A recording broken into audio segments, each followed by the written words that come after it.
નોંધણા સારોદ વચ્ચે અંડરગ્રાઉન્ડ પાઇપલાઇનમાં ભંગાણ, ધરતીપુત્રોના ખેતરોમાં પાણી ફરી વળતા પાકને નુકસાન. જંબુસર તાલુકાના નોંધણા ગામના ખેડૂતોના ખેતરોમાં નહેરના પાણી ભરાયા. ધરતીપુત્રોના પાકને નુકસાન થવાની ભીતિ સેવાઈ રહી છે.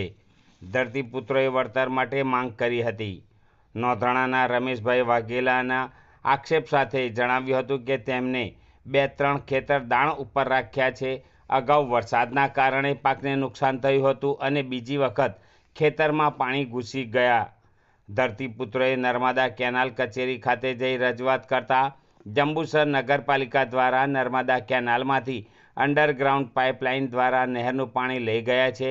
આ કુંડી બનાવવામાં આવી છે, તેમાં કોઈ વસ્તુ ભરાઈ જવાના કારણે પાણી બેક મારે છે, જેને લઈ નોંધણાના 4 ખેતરોમાં પાણી ઘૂસી ગયા છે, જેને લઈ ધરતીપુત્રોને પારાવાર નુકસાની વેઠવાનો વારો આવ્યો છે. આ બાબતે નર્મદા નિગમમાં પણ રજૂઆત કરવામાં આવી હતી, પરંતુ નર્મદા નિગમ જંબુસરના અધિકારીઓએ નગરપાલિકાના પર દોષનો ટોપલો તોડ્યો હતો. પાલિકા દ્વારા ડાયરેક્ટ પાણી લેવામાં આવેલ છે. આ કુંડી ખુલ્લી છે અને પાણી હજી હાલ ચાલુ જ છે, જેના દ્વારા નુકસાન થયું હોય તેઓ દ્વારા વળતર મળે તેવી માંગ ધરતીપુત્રોએ કરી છે. મારું નામ રમેશભાઈ બુદ્ધાભાઈ વાઘેલા છે. અમે છે તે 2 થી 3 ખેતરા છે તે અમે દાણા રાખીને ખેડેલા છે ને એમાંથી હમણાં છે તે પહેલાં તો વરસાદના પાણીથી છે તે કોવાટ થઈ ગયેલો છે, જમીનની અંદર નુકસાન થઈ ગયેલું છે. આ બીજું નુકસાન છે તે ફરીવારનું થઈ ગયેલું છે. આ નર્મદા કેનાલની અંદરથી જંબુસર નગરપાલિકાવાળા લોકો છે તે ત્યાં આગળથી કેનલમાંથી અંડરગ્રાઉન્ડ છે તે લાઈન લઈ ગયેલા છે. હવે એના કુંડા મૂકેલા છે.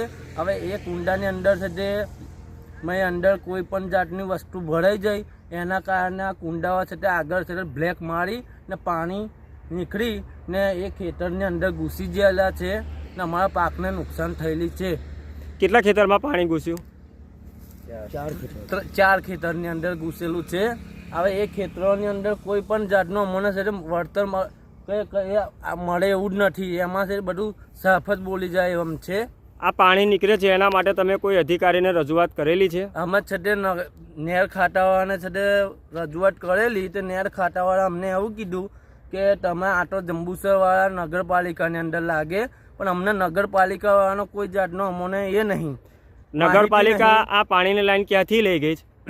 આ મોટી કેનલ ખરી ને ત્યાંથી કેનલ ચોકડી છે ને સારોદ ચોકડી, ત્યાંથી આ એ કેનલની અંદરથી ડાયરેક્ટ છે તે નહીં એનો છે તે એ બેહાયેલો ગેટ નહીં બેહાયેલો કે નહીં કશું નહીં ને એમાંથી ડાયરેક્ટ જ છે તે આ ચાલુ છે. હવે હાલ આ જે પાણી નીકળે છે કઈ જગ્યા પરથી નીકળે છે? હા, હવે આ ખેતરની અંદરથી છે તે પેલા બાવળ છે એ બાવળની અહીંયા આગળ કુંડી છે, એ કુંડીની અંદરથી પાણી નીકળવાનું ચાલુ જ છે ને હજુ પણ ચાલુ જ છે પાણી. કુંડી ખુલ્લી છે કે એની પર ઢાંકણું છે? કુંડી ખુલ્લી જ છે, કુંડી ખુલ્લી જ છે હજુ બી. તો આ જે તમારું ખેતરમાં પાણી ભરાયું છે એના વિશે તમે શું કહેવા માંગશો?